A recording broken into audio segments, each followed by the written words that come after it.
Olá pessoal, bem-vindas e bem-vindos. Esse é o podcast Áreas Contaminadas, dedicado a falar sobre o gerenciamento de áreas contaminadas em seus aspectos técnicos, ambientais, econômicos e especialmente nos seus aspectos humanos. Eu sou Marcos Tanaka Riz e apresento esse podcast direto dos estúdios da ECD Ambiental em Sorocaba. A edição é de Lilian Coreaço Riz e o oferecimento é das pessoas queridas que são as colaboradoras do Apoia-se. A trilha sonora é de Mauro Tanaka e de Guilherme Durão. A nossa missão é dar poder a vocês, não um poder mesquinho de subjugar o outro, mas o poder do conhecimento, e ao mesmo tempo que promovemos o reconhecimento das pessoas que constroem o GAC no Brasil, dando voz a essas pessoas. Estamos agora na 5ª temporada e nossa responsabilidade aumenta a cada ano, junto com a alegria de termos cada vez mais gente junto com a gente, ouvindo, comentando, opinando, compartilhando suas ideias conosco e com toda a comum unidade do GAC.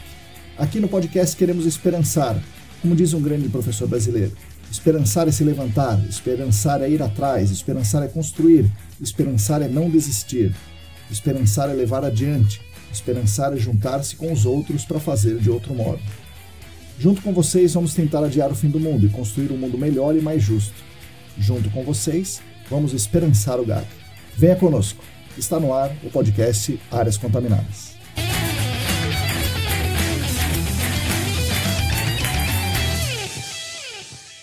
Olá, para todo mundo que está aí lavando a louça, apagando fotos para liberar espaço no celular, voltando para casa depois do trabalho, lendo o novo documento do ITRC, bom dia, boa tarde, boa noite.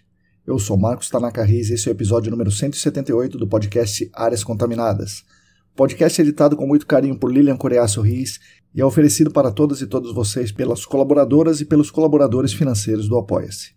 Esse apoio nos ajuda muito, tanto pela questão econômica, de pagar boletos e tal, mas especialmente pela demonstração de carinho com a gente e reconhecimento da nossa relevância para todo mundo. Essas pessoas consideram que estamos fazendo um bem coletivo e nos proporcionam a oportunidade de estudarmos, de conversarmos, de pensarmos, enfim, de criarmos esses episódios aqui todas as semanas. Em nome da família ECD, muito obrigado a vocês. Quem também quiser e quem também puder se juntar ao nosso grupo de apoiadores e apoiadoras e contribuir financeiramente conosco, é simples. Basta entrar no site apoia.se/ECDambiental. Tem tudo muito bem explicadinho por lá.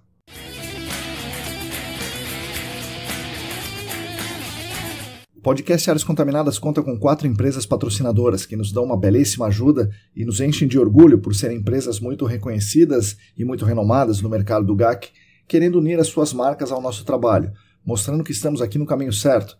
Afinal, essas gigantes do GAC consideram que o nosso podcast agrega ainda mais valor às suas marcas. Isso é um negócio fantástico para nós. O nosso patrocínio master é da Clean Environment Brasil, que comercializa produtos e tecnologias para investigação e remediação de áreas contaminadas. Acesse o site da Clean em www.clean.com.br. Os patrocinadores ouro são o Laboratório E-Consulting, a Vapor Solutions e a EBP Brasil. Agradecemos demais a essas 4 empresas.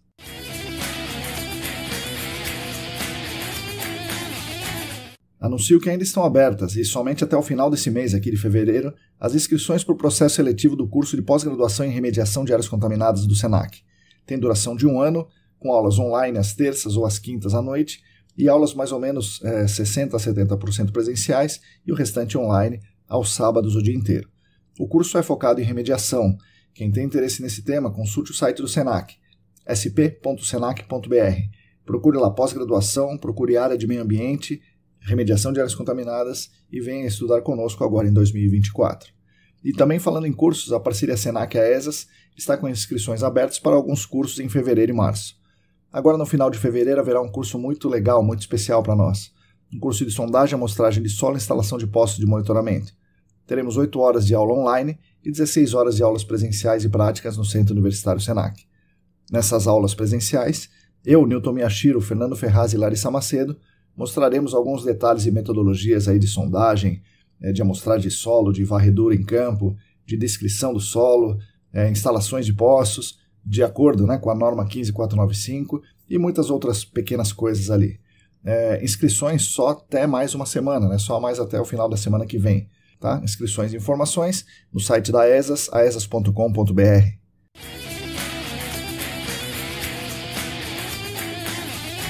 Bom, pessoal, hoje nós vamos ter aqui um episódio muito interessante com a Rayane Silva. Sem dar muitos spoilers, preste atenção na jornada dela para chegar na universidade e da universidade para chegar no GAC e para se manter no GAC. Vejam também a clareza dela nas ideias de como é a vida do trabalhador, a vida da trabalhadora do GAC, em laboratório e em consultoria, no setor técnico e no setor comercial. Dá para a gente aprender muitas coisas com as informações dela e dá para a gente aprender ainda mais com a história dela. Fiquem agora com as palavras de Raiane Silva.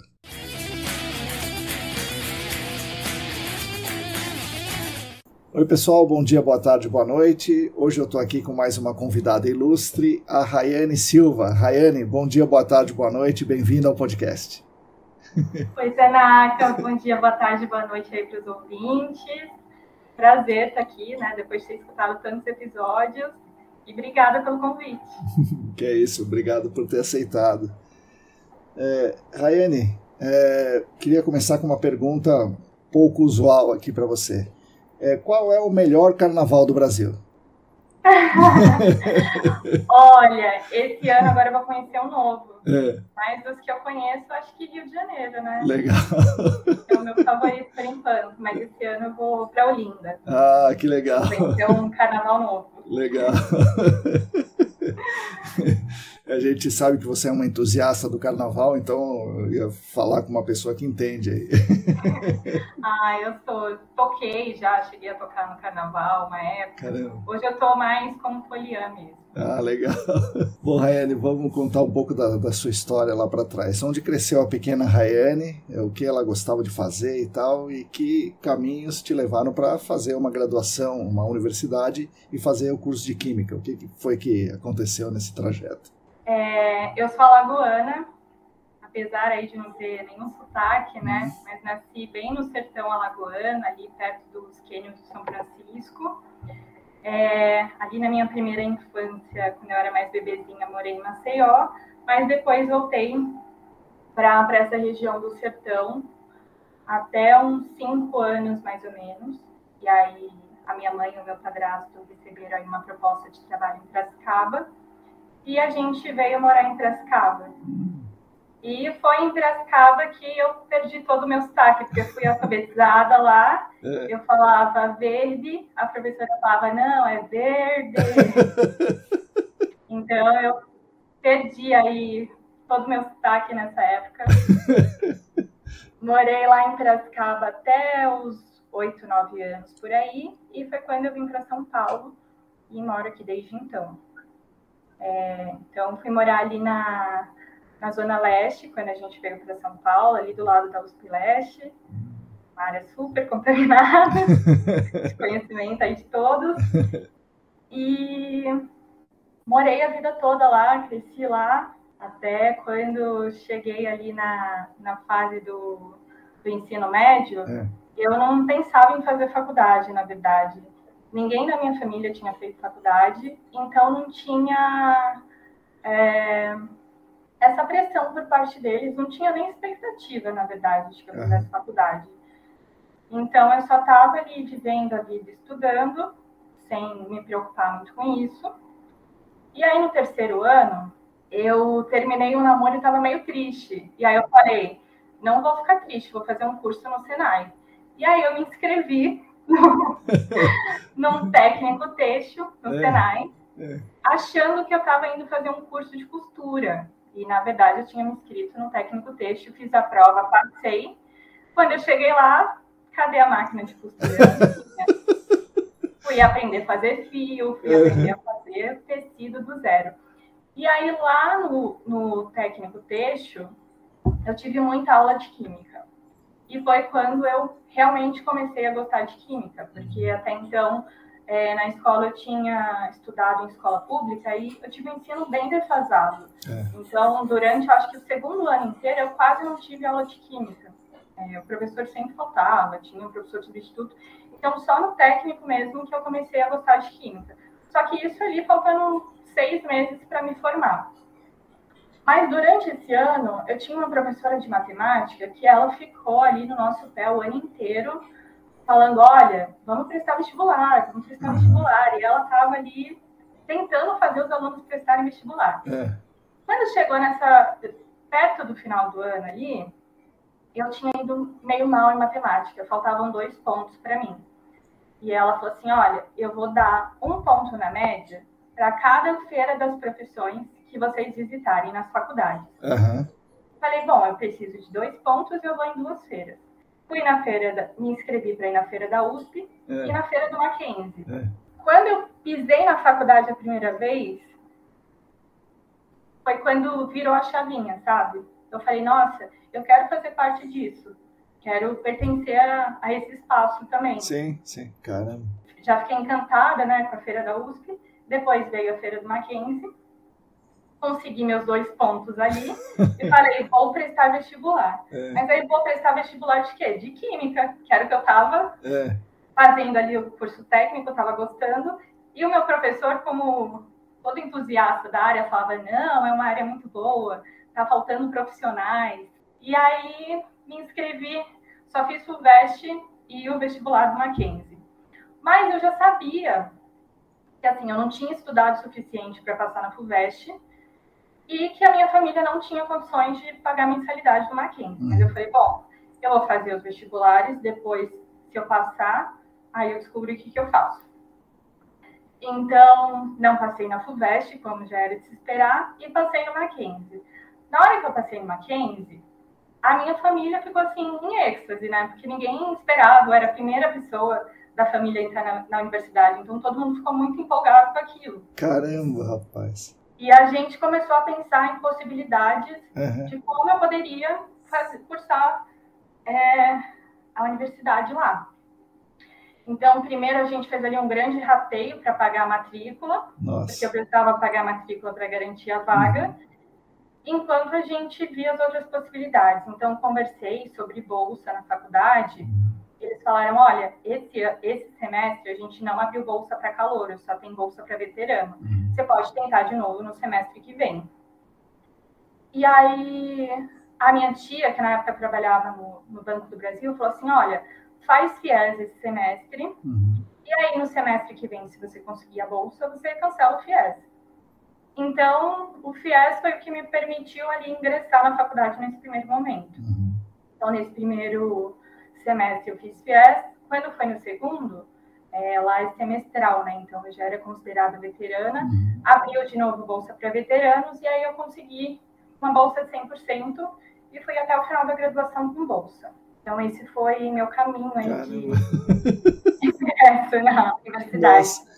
Mas deixa eu perguntar da matemática lá, daquela professora de matemática. Se você não tivesse precisando dos 2 pontos, você não teria ido na feira das profissões, é isso? Você não iria na feira? Não iria. E não ia ter visto a universidade, né, talvez? Não ia ter tido aquele impacto que eu tive quando eu vi. Eu falei, tudo me impactava, né? Porque eu fiquei muito vivendo ali o mundinho Zona Leste, eu não saía dali. Tanto que quando eu fui ver as universidades que tinham curso de Química, sair de São Paulo para mim não era uma opção, porque a minha família não ia conseguir me manter fora de São Paulo. E eu lembro que eu vi que, por exemplo, a Unifesp tinha Química em Diadema. Eu não fazia ideia de onde ficava Diadema. Diadema, para mim, era uma coisa muito distante. Diadema é distante, realmente, mas é um distante. Você consegue chegar de transporte público, mas naquela época eu não tinha nem essa noção. Então, quando eu entrei ali na faculdade, na cidade universitária, né, que eu vi o tamanho daquilo, que eu vi aquele monte de estudante, eu falei, eu quero isso também para mim. E aí, rolou não lá, né, mas rolou. Caramba! Nossa! E aí eu acabei largando o técnico têxtil, porque eu entrei na faculdade e eu não consegui manter mais. O pessoal do técnico têxtil ficou super feliz por mim. O meu professor ficou super orgulhoso que eu tinha entrado na faculdade. Imagina, né? Nossa. Então é isso, não sou uma técnica têxtil. E aí, Raiane, como é que você sai de lá? Sai de lá, não. Você faz a graduação e aí você vai para o mestrado primeiro ou você entra no nosso mundo do GAC primeiro e você entrou meio atravessado, né? Você não entrou em consultoria? Como é que foi essa jornada? Quando eu entrei na faculdade, eu já entrei preocupada em arrumar um serviço. Eu tenho um pouco de dificuldade de viver o momento presente. Eu estou sempre pensando no futuro, sempre pensando nos próximos passos. Então, eu tinha medo de me formar e não conseguir emprego na área depois. Então, eu já entrei na faculdade procurando trabalho. E aí o pessoal falou para mim, olha, você não vai conseguir, né? Tem que ter pelo menos no segundo ano. Aí eu falei, bom, então vou fazer pesquisa nesse primeiro ano, porque aí eu já experimento um pouco da pesquisa e vejo se eu gosto. Vou ganhar uma bolsa do PIBIC lá, que apesar de pequena, ela me ajudava ali nos gastos com transporte e alimentação. E quando eu for procurar estágio, eu já vou ter uma coisa a mais para falar. Exatamente. Vou falar que eu fiz iniciação científica. Sim. Só que na época, hoje o Mackenzie tem o MacGraph, né, que é um prédio de pesquisa de grafeno enorme, e tem muita pesquisa lá, mas na época que eu entrei não tinha. Tinham pouquíssimas vagas de pesquisa. Então, o professor meu, ele me indicou para uma colega dele, e eu fui fazer iniciação científica no Instituto Biológico, lá na Vila Mariana. Então, eu fiz 1 ano de pesquisa, e aí, depois desse 1 ano de pesquisa, eu entrei aí na nossa querida área ambiental, esse meu primeiro laboratório. E aí eu trabalhava com esse SBOC, entrei nesse laboratório que é o antigo Barrema, né? Agora os meninos compraram. Sim. Mas entrei lá para trabalhar na parte de extração dos semivoláteis. O pessoal que é de fora, né, que não é do laboratório, parece que vê o laboratório como uma grande entidade, né? O laboratório. Isso. Mas dentro do laboratório a gente divide as coisas, a gente chama de laboratório espaço físico mesmo. Então tem o laboratório de voláteis, semivoláteis, inorgânicos, dependendo do lugar vai ter um microbiológico. E aí eu trabalhava nos semivoláteis na parte de extração mesmo, de água e solo. Fiquei lá por 1 ano, mais ou menos. E aí eu tenho uma parte obscura aí da minha carreira, que é a parte que eu fui trabalhar com agrotóxicos. Que a gente chamava de defensivos agrícolas, né? Não podia falar já pensou? Agrotóxico tá fora. E aí eu fui trabalhar com assuntos regulatórios. Saí um pouco aí da área ambiental e fiquei esse tempo trabalhando com assuntos regulatórios de agroquímicos. Depois disso, voltei para um outro laboratório ambiental, dessa vez fui para a Anatec. Quando eu cheguei para fazer a entrevista, eles falaram assim para mim, olha, tem 2 vagas. Uma vaga para ficar na extração de semivoláteis, que é o que você fazia, e uma vaga que é meio setor de logística, meio pesagem de amostra, tem que ficar ligando para o laboratório, conversando com o pessoal. Eu falei, eu vou querer essa segunda vaga aqui. É o que eu não tinha feito ainda. Eu sempre tive vontade, assim, de entender o todo do negócio. Certo. De trabalhar nas diferentes áreas. E aí eu trabalhei esse tempo lá, eu ficava na pesagem de amostras de solo, mas ao mesmo tempo, quando a gente tinha uma folguinha, a gente ficava no recebimento, a gente ficava logando as amostras que chegavam, descartando as amostras antigas da câmara fria. Então, fazia um pouco de tudo isso. Só que aí, foi uma época que eu falei, putz, eu não quero trabalhar com área ambiental. Para mim, já deu essas experiências. Você estava ainda na graduação. Eu estava no finalzinho da graduação. Então, você trabalhava com a pesagem das amostras de solo. A culpa era sua, então, quando dava confusão? Não. A gente começou... Esse setor existiu justamente para não dar confusão, porque antes um laboratório pegava uma amostra e quando o outro ia procurar, cadê a amostra? Pois é. Então, a gente já pesava as amostras bonitinhas para todo mundo e já mandava para o laboratório as amostras pesadinhas. E aí, a minha coordenadora veio conversar com a gente, né, sobre possibilidade de efetivação, já estava chegando ali no final do segundo ano de estágio, porque eu gostava muito de trabalhar lá, eu adorava as pessoas que trabalhavam comigo. Então, todo mundo se ferrava junto ali, mas todo mundo gostava muito de trabalhar lá. E aí, eu falei, olha, eu não quero ser efetivada, porque eu quero sair da área ambiental. Então, eu quero terminar os meus 2 anos de estágio e eu vou começar a procurar emprego. Só que aí, o que aconteceu? Eu já estava muito no final da faculdade.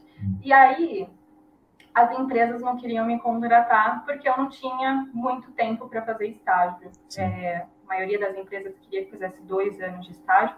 Eu não tinha mais esse tempo. E também tinha a questão que eles olhavam meu currículo e falavam, mas você só trabalhou com meio ambiente, agora você quer trabalhar com tintas? Aí eu falava, Eles falavam, não, mas é meio estranho você querer mudar, assim. E aí, eu não consegui mudar de área. Veio uma maldição para você, agora você vai ficar. Você vai ficar. Aí, eu já estava formada e fui trabalhar no meu terceiro laboratório. E aí, eu fui para a LS. E, de novo, tinha a possibilidade de eu trabalhar dentro do lab, né, fazendo análises, ou de trabalhar na parte de publicação de resultados e atendendo ali reclamações dos clientes. Só que essa parte da reclamação dos clientes eu vim saber depois. Você falava só contato com o cliente, né? Contato com o cliente. Não sabia muito bem como era esse contato. E aí eu fui para a parte da publicação. Já era um trabalho bem mais tranquilo comparado aos outros, né? Os outros que eu tinha tido anteriormente, a gente tinha muito cansaço físico mesmo, de ficar o dia inteiro em pé, carregando amostra, entrando em câmera fria, saindo de câmera fria. Teve uma época que eu fiquei 6 meses tossindo. E espalharam uma fake news lá na Anatec que eu estava com tuberculose. Nossa senhora, meu Deus do céu. Então, já era um trabalho onde eu ficava ali no computador, analisando ali os resultados que eu recebia, publicando os laudos. Eventualmente, depois comecei a receber questionamento de cliente.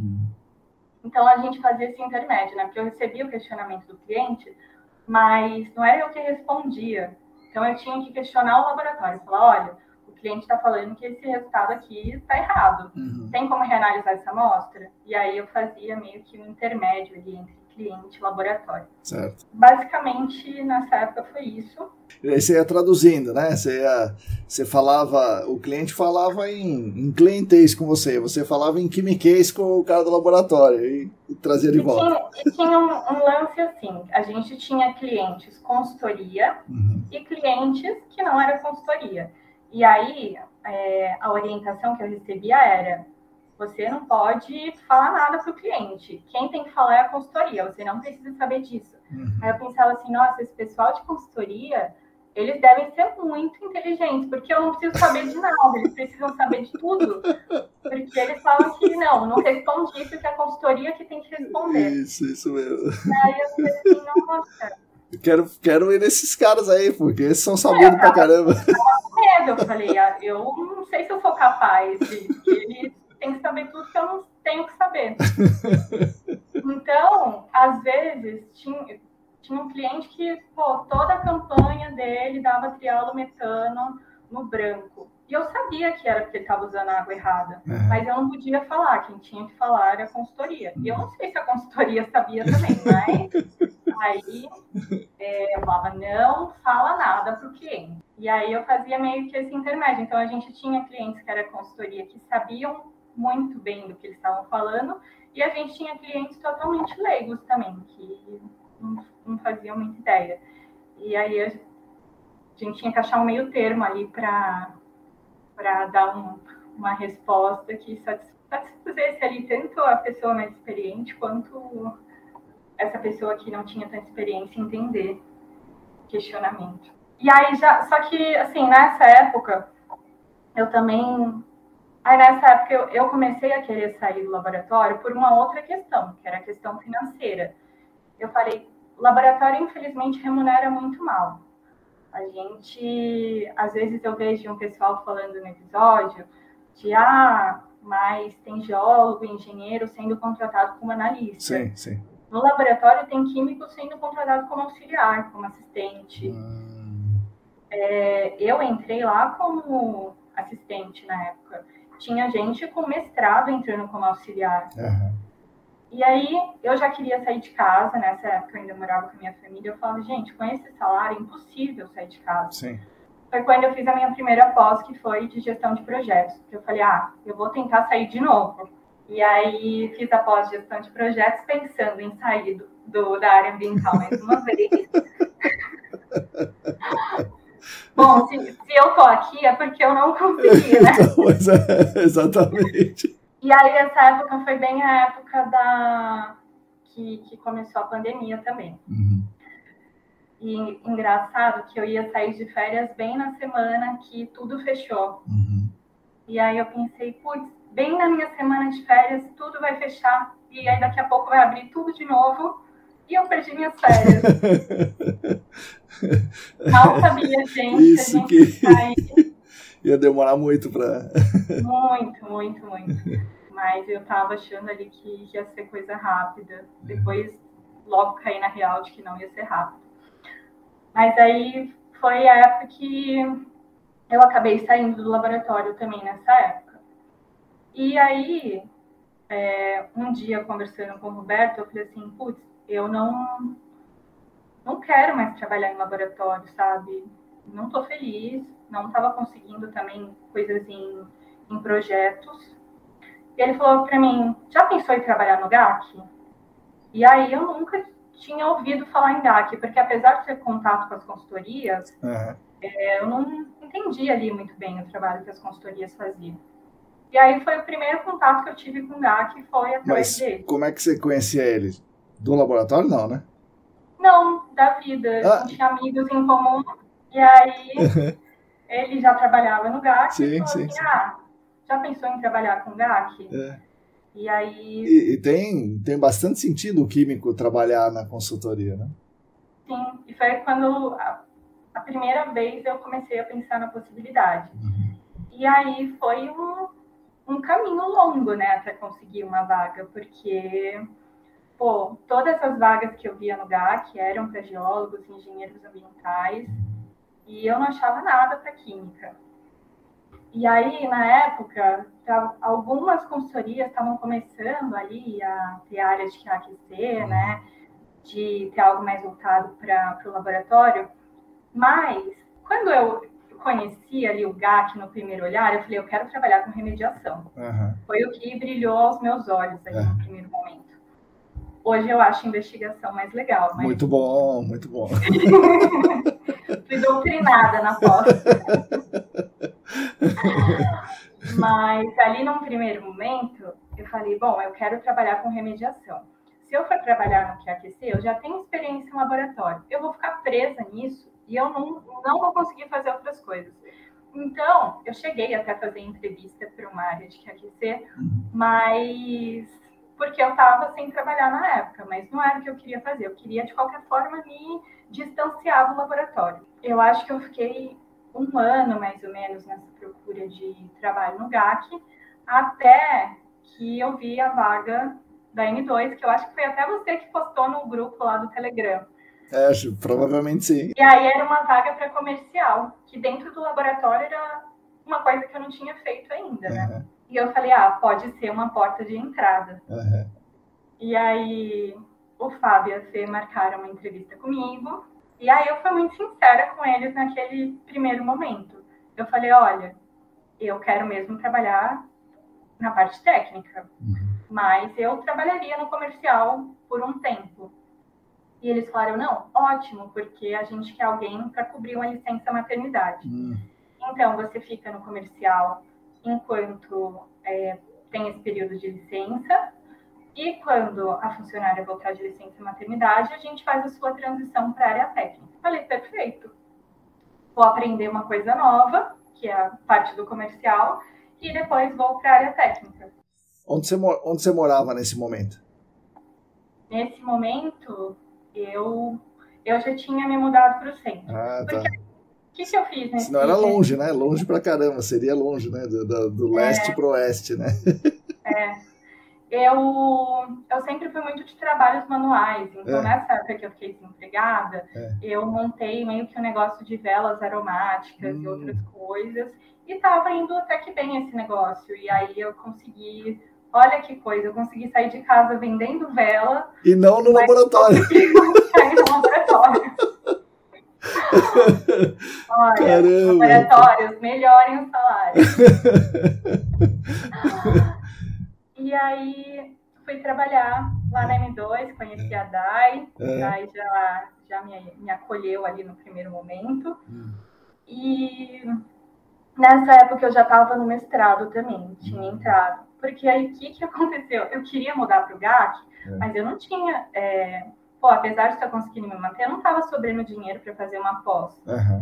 Aí eu falei, vou fazer um mestrado que é de graça. Esse foi meu pensamento na época. Eu não estava pensando muita coisa, falei, vou fazer um mestrado que é de graça. E aí entrei no mestrado, e quando entrei na M2, a Fê e o Fábio me incentivaram a entrar na pós de GAC. Que legal. Depois você vai para a parte técnica, né? Como você não tem experiência em GAC, seria bacana você fazer a pós. Então, eu já tinha o desejo, né? E eles me incentivaram. E aí eu fui fazer tudo ao mesmo tempo.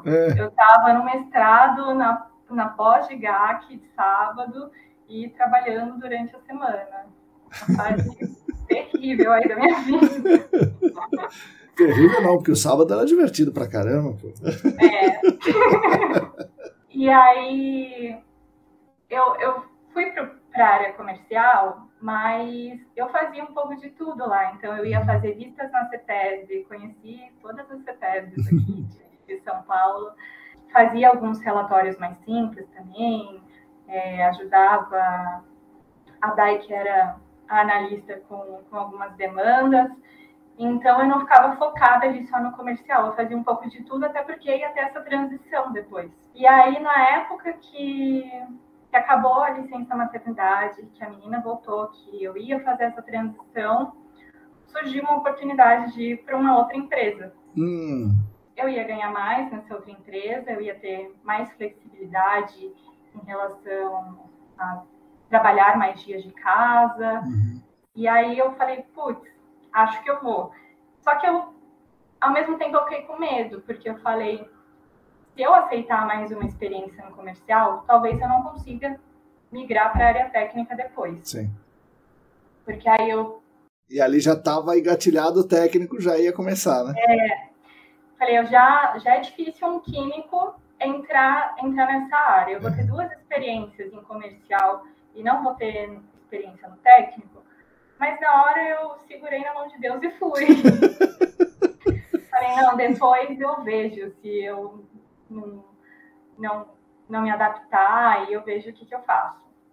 E aí eu fui para essa outra empresa, porque a minha intenção, eu queria ir para uma consultoria maior. Só que eu achava que ali da consultoria pequena ia ser mais difícil eu fazer essa transição. Então, eu falei, talvez numa de médio porte, isso facilite um pouco mais as coisas para mim. Eu também ia trabalhar com projetos maiores, mais complexos. Então, tudo que é novo me anima muito. E aí, acabei indo para essa outra oportunidade, que foi muito bom durante um tempo. Aprendi muitas coisas. Mas chegou um período que já não estava mais sendo bacana para mim. Eu estava... E estava ruim, né? A sua vida estava ruim. Eu realmente fiquei doente nesse período.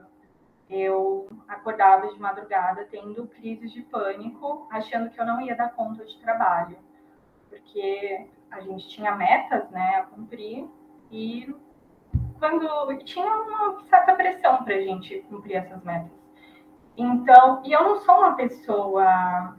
Eu ia falar que eu não sou uma pessoa bitolada com trabalho, mas eu queria achar outra palavra. Workaholic. Eu não sou... eu trabalho muito bem ali no meu horário de trabalho, mas quando eu bato o ponto e saio, eu não fico pensando no trabalho.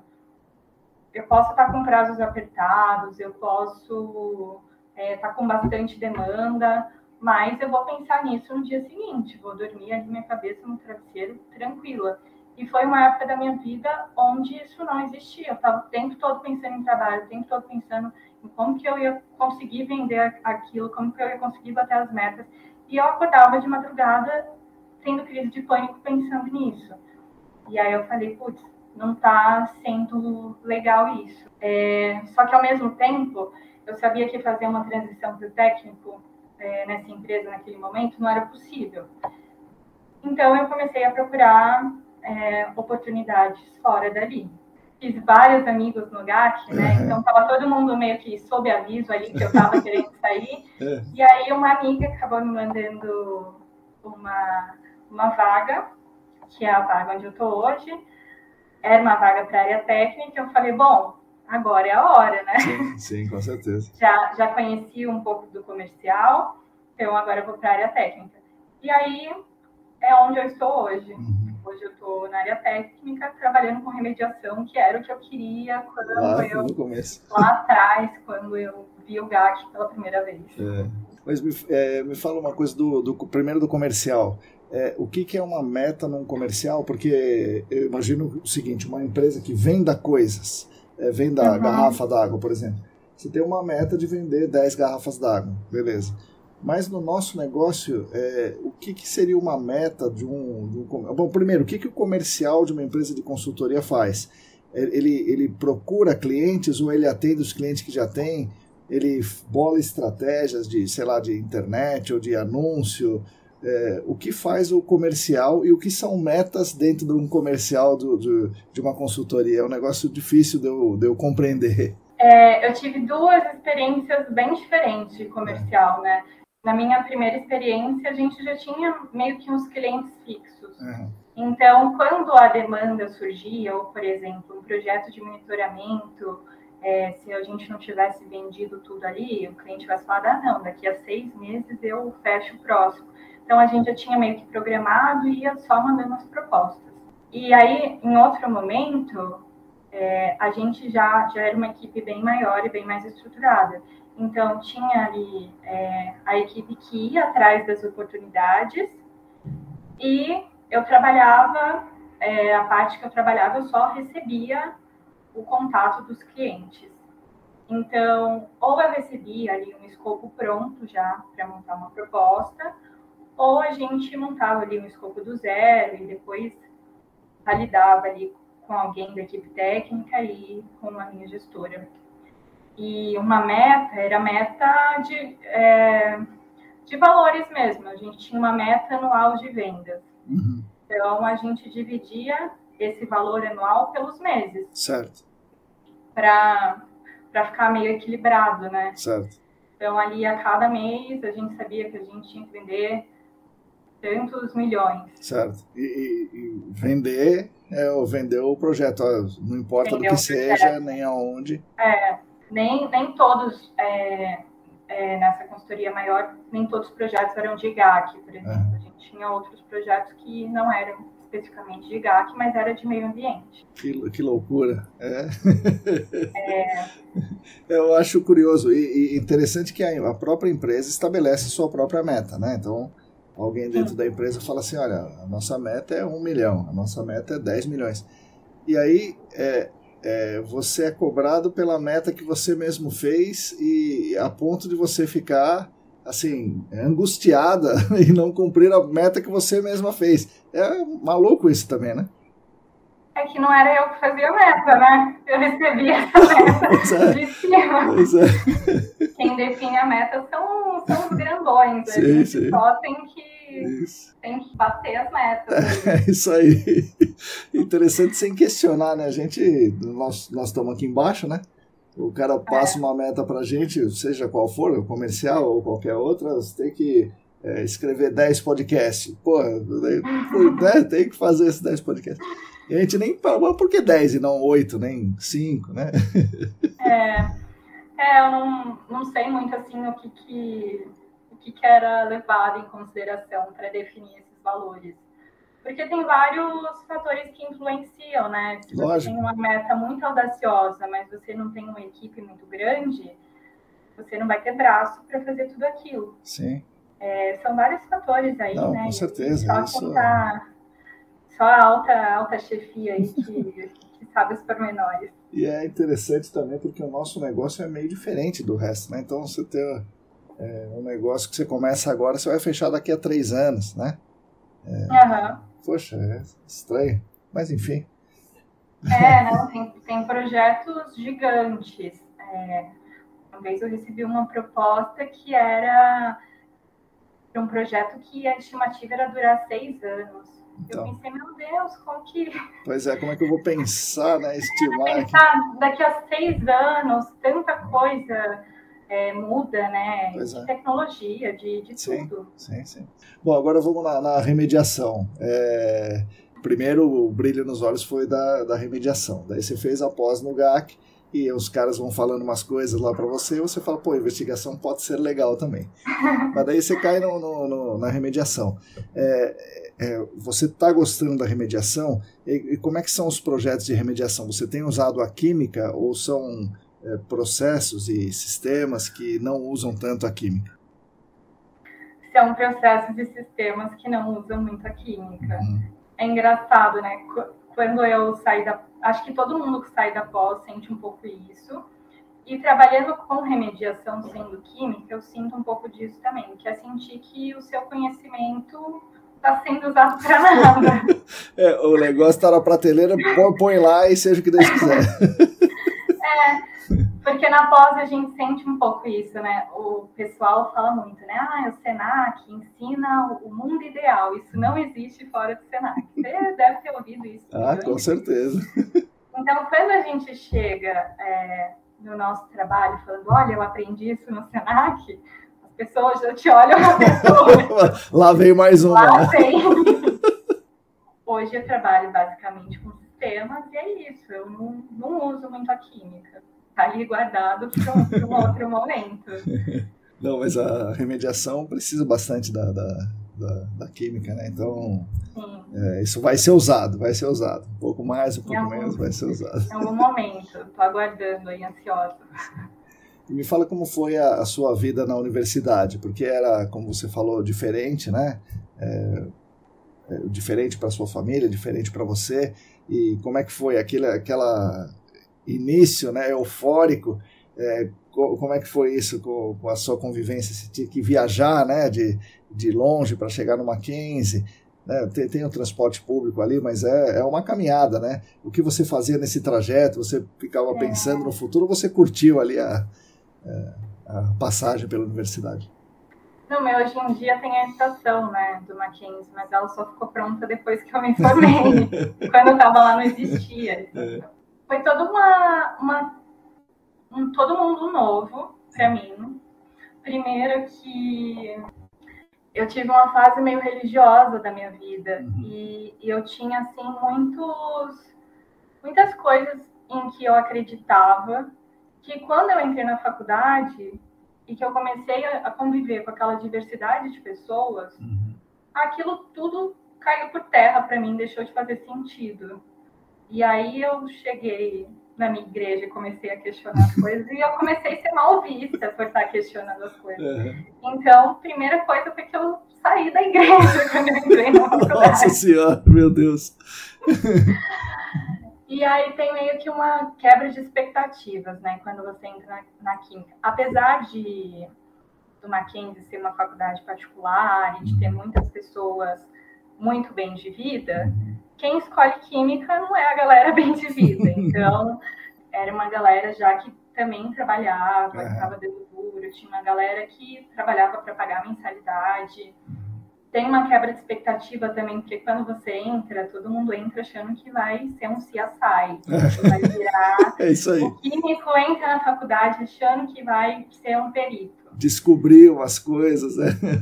Fala, nossa, eu vou trabalhar com crimes, é isso. E aí eu cheguei até a prestar um concurso quando eu ainda estava na faculdade. E aí você descobre que não é só você ir para o laboratório, ficar pesquisando o sangue, ficar com a luz negra ali procurando as digitais. Você vai virar um policial com tudo que isso implica, né? E na época que eu prestei, por exemplo, você tinha que ficar 2 anos fazendo perícia de rua, 2 anos trabalhando como um policial de rua, até você poder ir para um laboratório e aí sim ficar na luz negra procurando digital. Então, quando eu descobri isso, eu falei, não é para mim. Nem pensado. Então, assim, de uma galera que eu conheço da faculdade, uma pessoa trabalha na polícia científica. No começo, assim, 95% achavam que iam ser peritos criminais. E é uma área muito diversa, né? A química oferece ali infinitas possibilidades. Quando eu entrei, eu fazia licenciatura e bacharelado. Sim. Mas como eu comecei a trabalhar desde o começo, eu não tinha tempo livre para fazer os estágios obrigatórios da licenciatura. Então, eu acabei largando a licenciatura e fiz só o bacharel. Mas tem a galera que foi dar aula, tem a galera que trabalha com química, tem a galera que trabalha com cosméticos, com bebidas, com perfume, que são os mais ricos. Químicos que mais ganham bem são os químicos que estão na perfumaria. É mesmo? Caramba!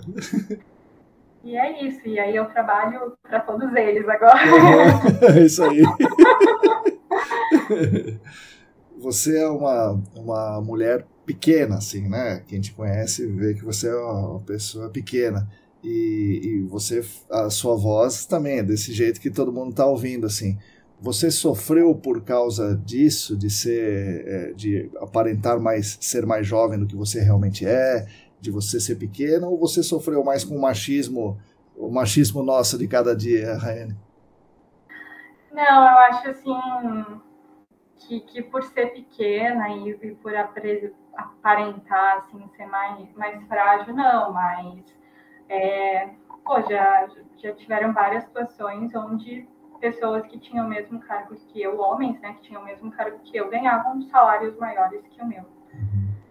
Então, mais o machismo mesmo do dia a dia, mas não por ser pequena, pelo contrário, eu trabalhava no laboratório carregando aqui os reagentes, os damas, parecia um pinguizinho, assim, equilibrando com as coisas dos dois lados. Mas eu acho, assim, que o meu jeito mais calmo, mais tranquilo, ele me atrapalhou um pouco no comercial, porque eu não tenho esse perfil agressivo de venda. De ficar falando, né? De ficar... Eu tenho super paciência para explicar tecnicamente para o cliente o que acontece, as etapas, por que a gente colocou cada coisa na proposta. Mas, para ficar ligando toda semana insistindo, e aí, vamos fechar? Eu não tenho esse perfil. A gente não gosta que faça com a gente, né? Eu falava, nossa, mas isso não funciona. Comigo, pelo menos, não funcionaria. Se a pessoa ficasse me ligando toda semana, perguntando se eu ia fechar a proposta, eu ia bloquear a pessoa. Com certeza. Não, vou fechar com outro. Só de raiva agora. Não precisa. Então, eu acho que me atrapalhou um pouquinho mais no comercial isso. Mas também acho que depende um pouco do perfil das equipes, né? Na minha primeira oportunidade, isso não foi um problema, porque a gente não tinha esse perfil tão agressivo. Certo. Mas cada equipe tem um jeito de trabalhar. E o seu mestrado é em que parte? O meu mestrado, eu estava até comentando, né, no começo aqui, que o meu orientador veio me caçar aqui, eu tô meio sumida. Eu faço um projeto, o meu programa é de análise ambiental integrada. Adoro o meu programa porque a gente olha os problemas ambientais por todas as perspectivas, sabe? De uma forma interdisciplinar. Então, a gente não considera ali só a contaminação, a gente está considerando os fatores sociais, os fatores políticos, econômicos. Então, eu adoro ali o programa de onde estou inserida. E o meu projeto, a gente está desenvolvendo um nariz eletrônico, fazer análise ali na boca do posto de monitoramento. E aí, com o sistema Arduino, e aí esse sisteminha que a gente fez, ele é mais específico para postos de gasolina. Por conta dos sensores que a gente escolheu, mas dá para adaptar aí para outras áreas também. Daí você faz o monitoramento praticamente em tempo real, só que é dos vapores que estão no poço, né? Sim, na verdade, você puxa essa água do poço. Ah, água? Ah, tá. Volatiliza essa água, e essa água volatilizada, ela vai para os sensores que identificam aí interessante. Os contaminantes. Podia fazer também com intrusão de vapor, daí você já analisa o vapor, né? Sim. Eu e o meu orientador, a gente estava inventando moda no dia. E adoro, o Heron é meu conterrâneo. E eu estou fazendo lá no Unifesp, né? Eu descobri que Diadema não é tão longe assim. É longe, mas não tão longe. Legal. é lá na Unifesp Diadema. Ah, que legal. Lá eu fui numa banca, acho que também durante a pandemia, acho que é 2021, de um menino que estava trabalhando com isso aí, né? Só que não era posto de gasolina, ele queria ver os sensores com Arduino. Tem muita gente que trabalha. A professora Juliana é professora lá, né? Sim. E aí tem muita gente lá que trabalha com projetos com áreas contaminadas. Legal. Poxa, bacana. E assim, galera de formações no meu programa, como é um programa interdisciplinar, né? A gente tem a galera da ecologia, a galera da biologia, pessoal aí de várias formações diferentes aí contribuindo com o GAC. E você que é de Maceió, o que você tem visto, o que você sabe a mais do que nós ali da questão da Braskem, dos bairros afundando e tal? É muito triste isso, né? Revoltante. Pega num lugar muito pessoal para mim, porque é o meu estado. Eu tenho muitos amigos que estão trabalhando lá em Maceió. É muito triste, assim, porque eu vejo um outro lado, né? O lado da população que foi atingida.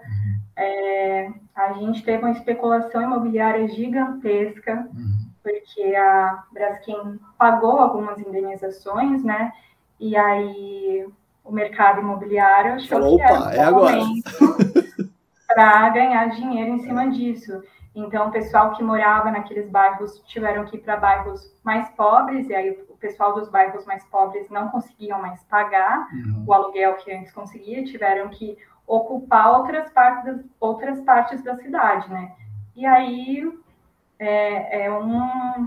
uma avalanche, né? Uma coisa vai levando a outra. Tem a galera que vivia da pesca, enfim, atinge as pessoas ali em todos os níveis, no nível econômico, no nível de dignidade mesmo. Sim. Pô, a galera saiu de casa porque o teto estava rachando.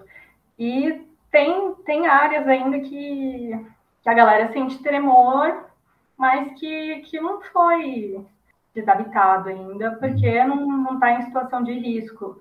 E aí os entendedores de GAC que estão lá que pode dizer melhor, né? Se a situação pode piorar ainda mais. Piorar sempre pode. Sim. Sim. Mas é isso, eu acho que tem uma galera bem competente trabalhando lá. Sim. Mas como alagoana é muito triste ver tudo que está acontecendo. Legal. Raeli, como é que você vê o nosso futuro dentro do GAC e o seu futuro dentro do GAC ou não, né? O que você pretende fazer, já que você tem um mestrado que tem a ver com GAC, mas você já quis sair algumas vezes.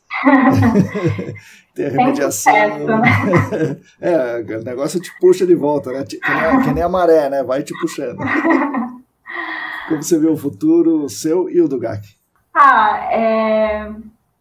Às vezes eu penso sobre a transição de carreira, né? Quando eu quis mudar para o GAC, foi inevitável para mim não me comparar com outros colegas que se formaram comigo na faculdade, pensar, putz, eu estou dando ali, sei lá, 2 passos para trás para mudar de área, e que hoje eu vejo que fez super sentido para mim. Ainda mais quando você pensa que, pô, eu vou me aposentar, sei lá, daqui a uns 20 e tantos anos. Talvez, né? Talvez. Se não mudar nada, sei lá. E aí você pensa, putz, 1 ano e meio para fazer uma transição de carreira, até que não é tanto tempo assim. Então, eu fiquei muito feliz, assim, com a minha mudança, mas eu também acho que, eu sempre falo que nada está escrito sobre a pedra. Sim. Então, se em algum momento deixar de fazer sentido para mim, ou surgirem outras coisas dentro da área ambiental, né? Agora eu já meio que desisti de sair da área ambiental. Sair do GAC até talvez, mas sair da área ambiental eu já meio que desisti, porque eu já tentei 2 vezes aí, e sem sucesso. O GAC só tem a crescer aí, a galera que está querendo cada vez mais se profissionalizar.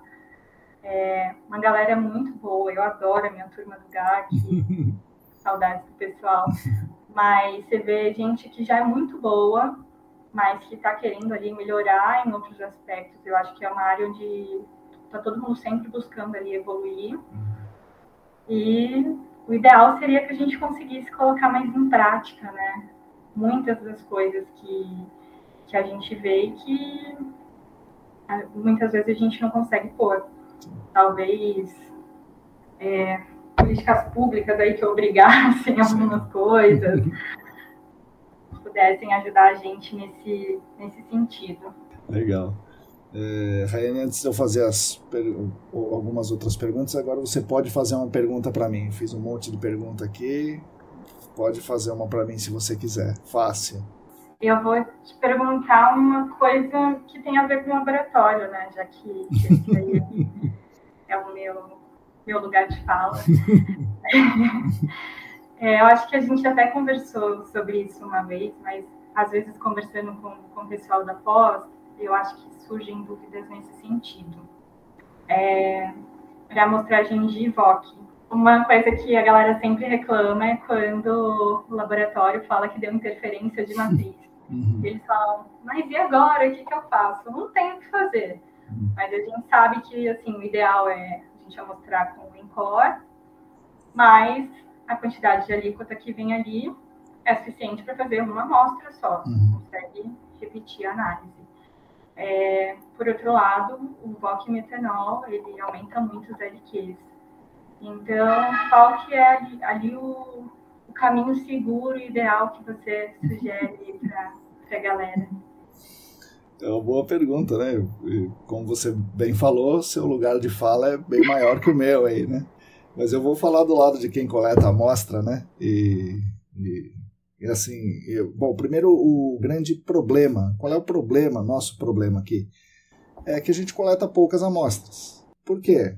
Porque, assim, aquela coisa que vai passando de pai para filho e a gente acha que tem que coletar uma amostra por furo. E essa única amostra por furo tem que representar o furo inteiro. Isso é um absurdo, né? A gente fala isso bastante nas aulas e tal. Eu espero que os alunos estejam já incorporando isso, né? Coletar uma amostra por furo é um absurdo. Então, por coletar apenas uma amostra por furo, o cara fica louco para decidir qual é a parte daquele furo que ele vai mandar para o laboratório, e também aquela análise tem que ser a análise mais perfeita do planeta, porque ele só está mandando uma amostra. Então esse é um grande erro, né? Um grande erro.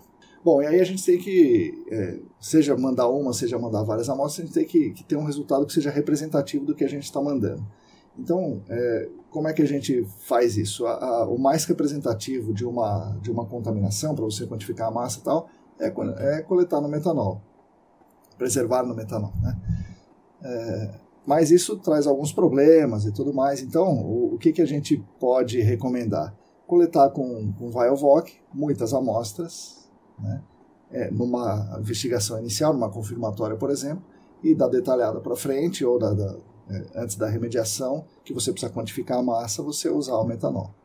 Então, basicamente, é essa a recomendação, mas tem que ser muitas amostras, porque se coleta uma só, você fica à mercê de acontecer qualquer problema. A interferência de matriz é um dos problemas que pode acontecer, são tantos, né? E aí você fica sem resultado.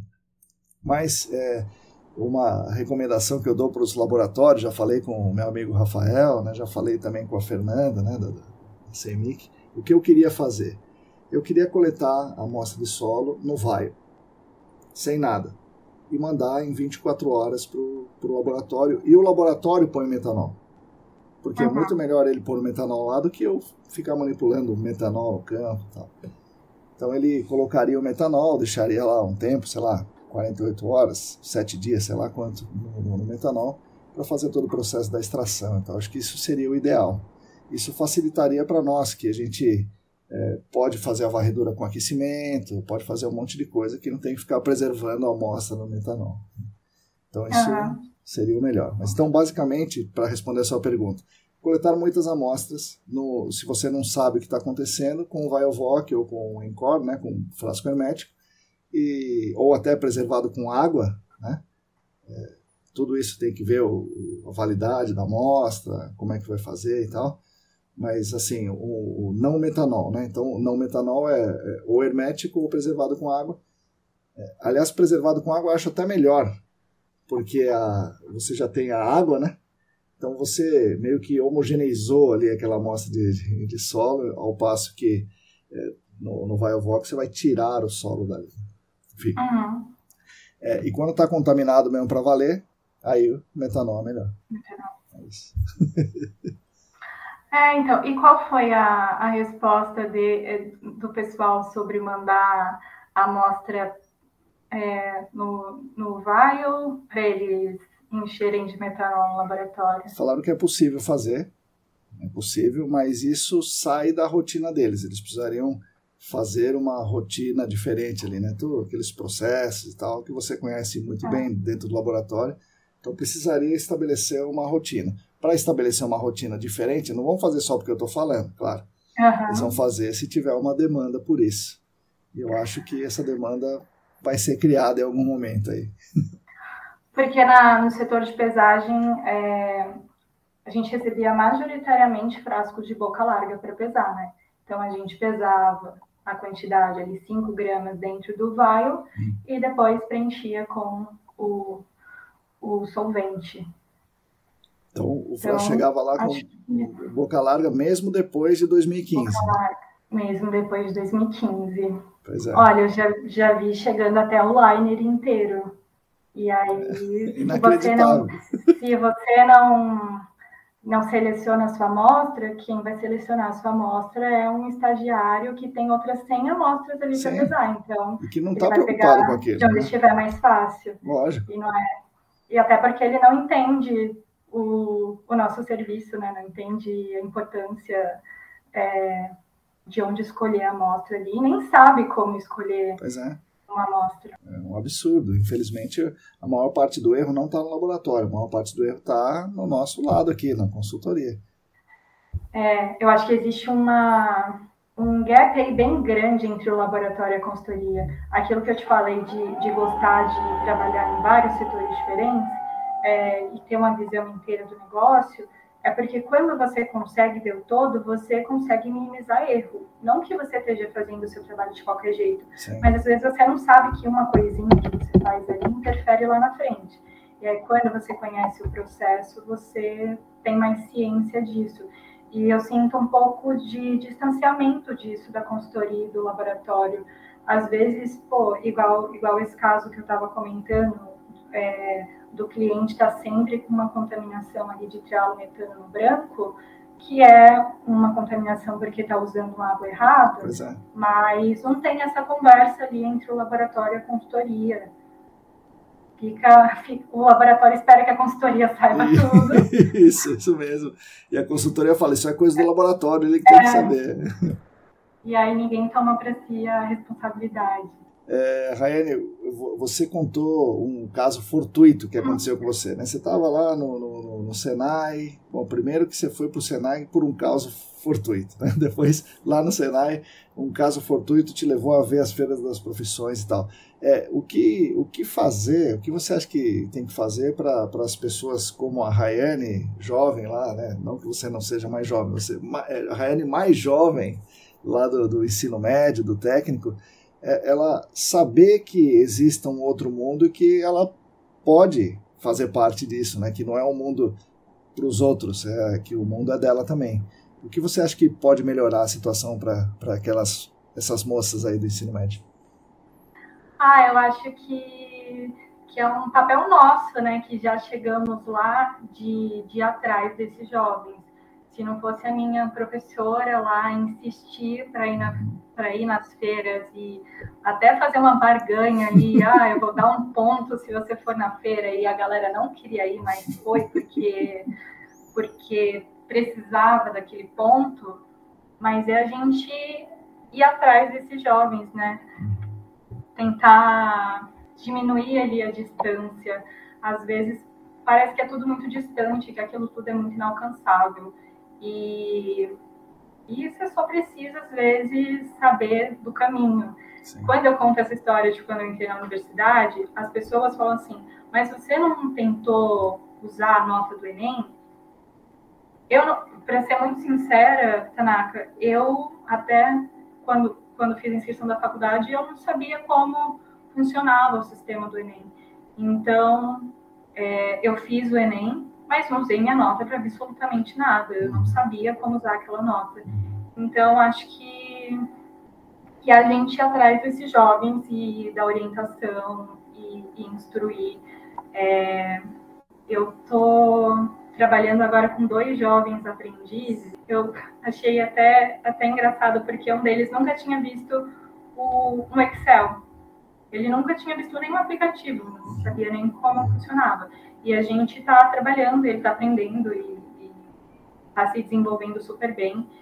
Então, dá oportunidade para essas pessoas também que às vezes só estão esperando uma oportunidade ali, que só não conseguiram acessar, mas que quando acessam, elas fazem por merecer, elas correm atrás aí do tempo perdido. Quando eu entrei na faculdade, eu tive que aprender coisa do ensino médio que eu não tinha aprendido. Não me formei no tempo certo, peguei DP, até porque estava trabalhando, estava fazendo 1000 coisas ao mesmo tempo, mas consegui aí, aos trancos e barrancos, chegar até o final. E agora, engraçado que na faculdade eu não achava que eu tinha sido uma boa aluna, né?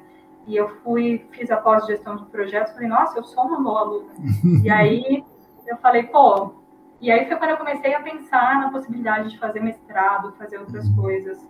A gente vai se redescobrindo, sim, né? Sim. Se tiver a oportunidade, se tiver o acesso, né, Raine? Se tiver o acesso. É importantíssimo. Sair de lá do interior de Alagoas, onde até pouco tempo a gente não tinha universidade, a minha cidade não tem nem hospital. E ver que eu tô aqui hoje, que eu fui a primeira pessoa da minha faculdade, da minha família a fazer faculdade, mas que depois de mim outras pessoas fizeram também. Os meus primos viram que era possível, entraram na faculdade. É muito gratificante para mim tudo isso. Não romantizando a vida difícil, claro, mas é muito bom ver que eu encontrei as pessoas certas ali no meu caminho que me impulsionaram a seguir. E que não é esforço, né? É falta de esforço de quem não fez, né? É falta de acesso, né? Uma desigualdade no acesso. Como eu te falei, eu era tão desconectada do mundo que eu não sabia onde ficava Diadema. Isso, gente, não é 1000 anos atrás, isso foi em 2012.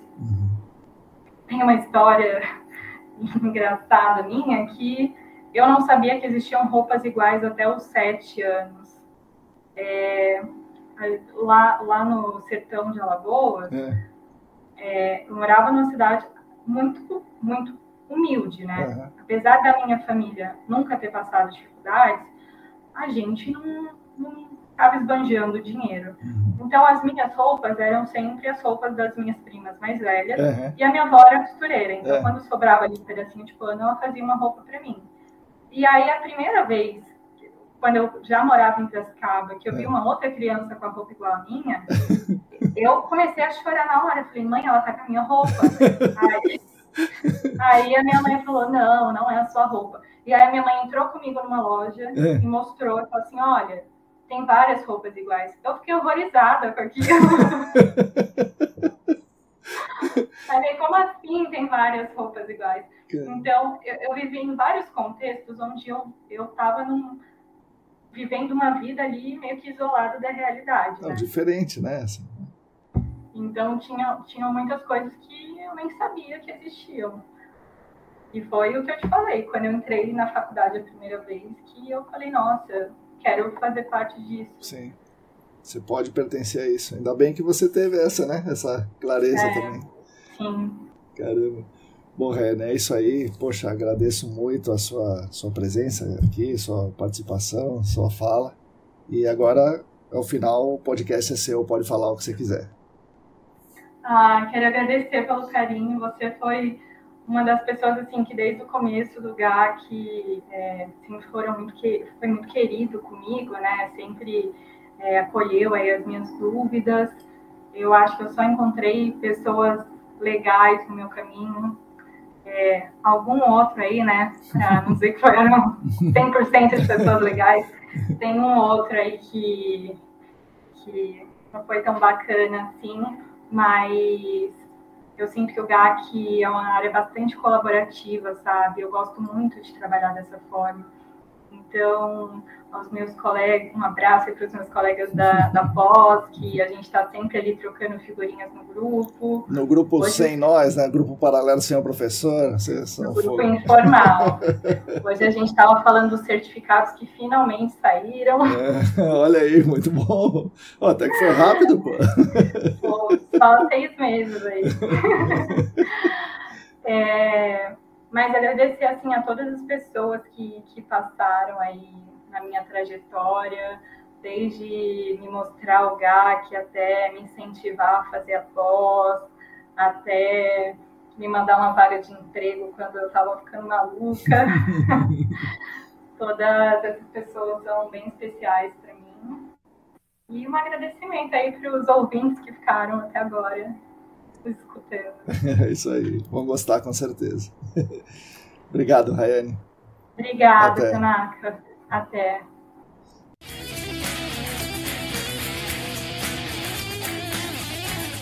Bom, pessoal, espero que vocês tenham gostado de mais esse episódio. É muito interessante a trajetória dela, né? Do sertão de Alagoas para Piracicaba e de lá de Piracicaba para a zona leste de São Paulo, vivendo no que a gente pode chamar, do que ela mesma chamou, um mundo fora do mundo, né? Mas ela também mostrou que tem muita competência, tem competência mais que suficiente para estudar, para trabalhar, para ser uma ótima profissional, quase concluindo o mestrado em uma universidade renomada como a Unifesp, fez 2 pós-graduações, enfim, é uma excelente profissional. E aí é muito interessante que, por conta da falta de acesso de informações, que para nós são muito relevantes, mas para ela na época não eram nada relevantes, a jornada foi mais difícil, sem Enem, sem ProUni, mas que a forjaram como pessoa. Não que ela precisasse, né? Porque quem a conhece sabe da força imparável que ela tem. Eu fiquei feliz pra caramba dela ter contado essa história aqui, por ela ter nos esclarecido um pouco como funciona o setor comercial e o regime de metas nas empresas do GAC, especialmente por ela nos passar a mensagem que as coisas boas, as coisas importantes do mundo pertencem a todos, ou devem pertencer a todos que queiram, não só para quem pode. Então vai lá, Rayane Silva do GAC e outras Rayanes desse Brasilzão. Vai lá que o mundo é teu, você pertence a esse mundo e esse mundo pertence a você.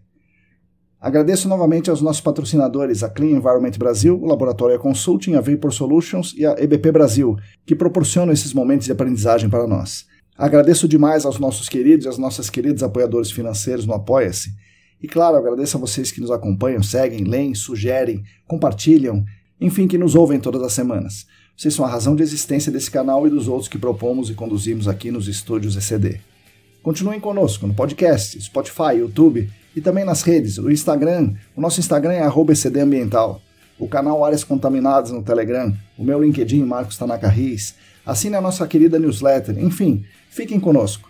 Participem desse esperançar coletivo que tentamos promover aqui. A todos e todas vocês, muito obrigado e até a semana que vem.